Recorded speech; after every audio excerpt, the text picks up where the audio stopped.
Hello everyone, this is John doing another G1 Transformers review.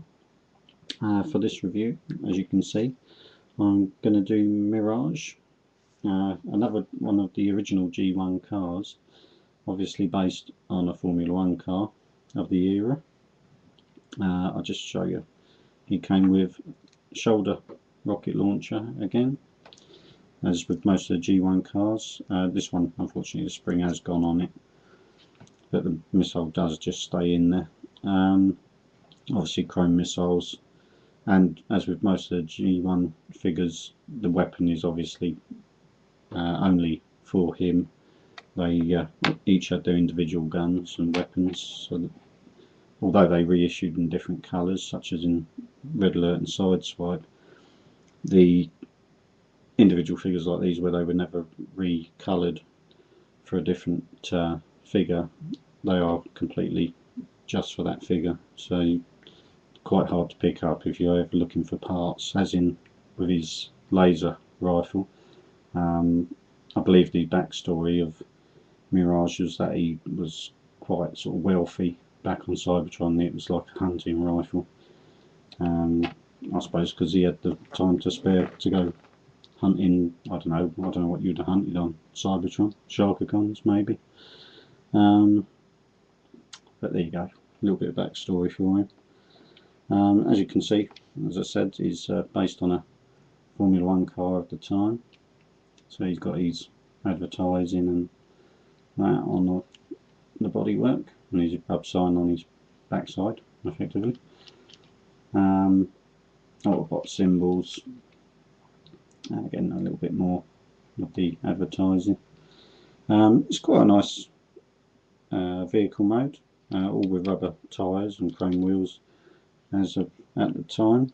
I believe these ones, I can make it out, yeah, these are Goodyear tyres like you used to get on like the Bumblebee original sort of mini-bot figures, and that they all used to have the sponsorship actually on the tyres.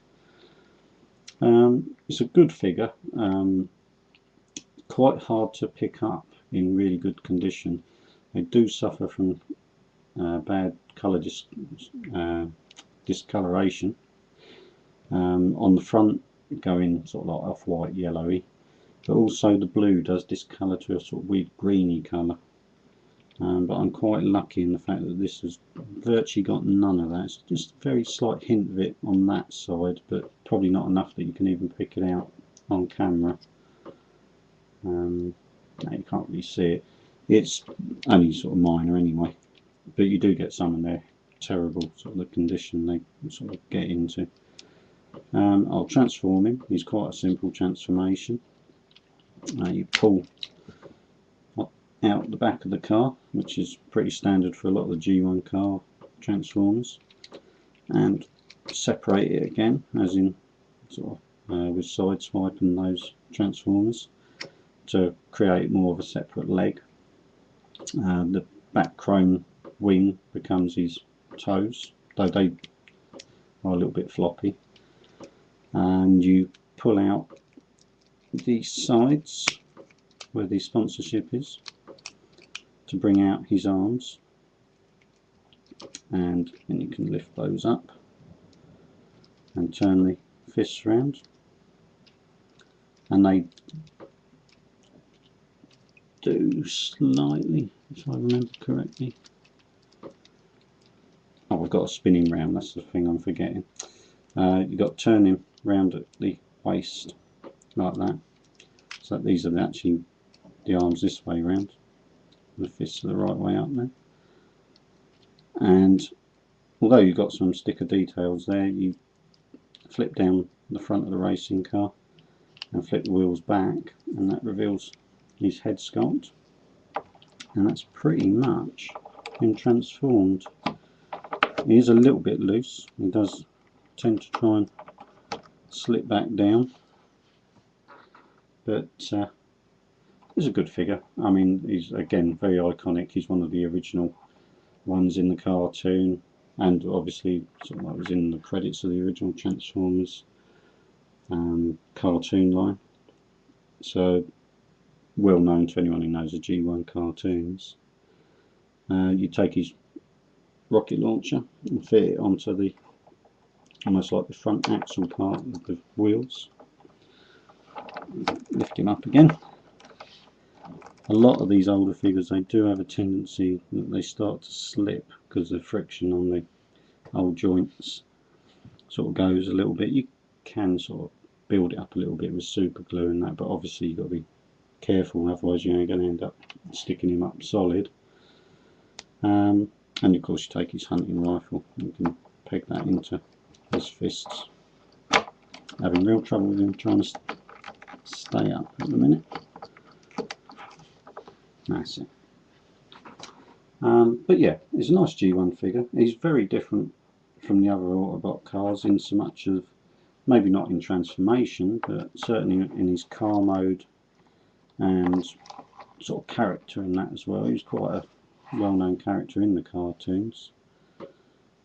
I'll bring him in so you can see he's got a nice little head sculpt. I even bothered to pick out his eyes, which is they did on a lot of the early G1 cars. Not so much on the Decepticon jets, they were quite basic, sort of black, just faces, but it's quite nice that they picked out some sort of different colours on their faces and that on his head sculpts. Quite nice sticker applications all over. Not too bad with kibble, although he hasn't got a lot of articulation as with most G1s. His back sort of like, although being bland, and there goes his legs again, although sort of like he's quite bland on the back, it's quite nice because even in the cartoon, that part where you'd obviously have a figure sitting, if he was say a Human Alliance sort of car like the modern ones, you'd have a little figure sort of sitting in the cockpit there.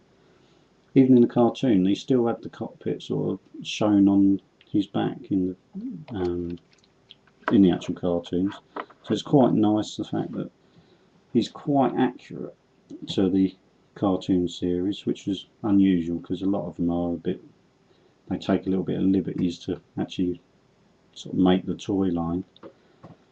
Not so much these days, obviously. They've got a bit more technology for doing joints and the more complicated moulds and that, so they can get a bit more sort of film or comic or cartoon accurate.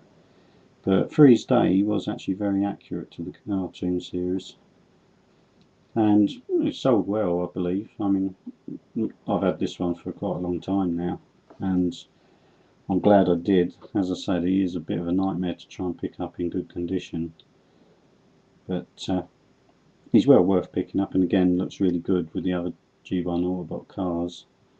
So I'd definitely recommend him, even though he's only really got a little bit of arm movement. So that is their downside with G1 toys. And that's about it really. Obviously look out for chrome wear on the weapons and things like that. And obviously always bear in mind that the fact that these are old toys and they get fragile, and obviously the rubber tyres get brittle, so you've got to also keep an eye on the fact that they split over time. But you could always probably pick up some replacements somewhere, or even pick up a junker if it's got some good tyres on it. And that's about it really. Nothing much else to say about him. Like I say, definitely recommend him. If anyone's got any comments, or if you're sort of watching this one of my films for the first time and you want to subscribe, please do. And I shall be doing more Transformer reviews as and when I dig out something interesting. I'll see you again sometime.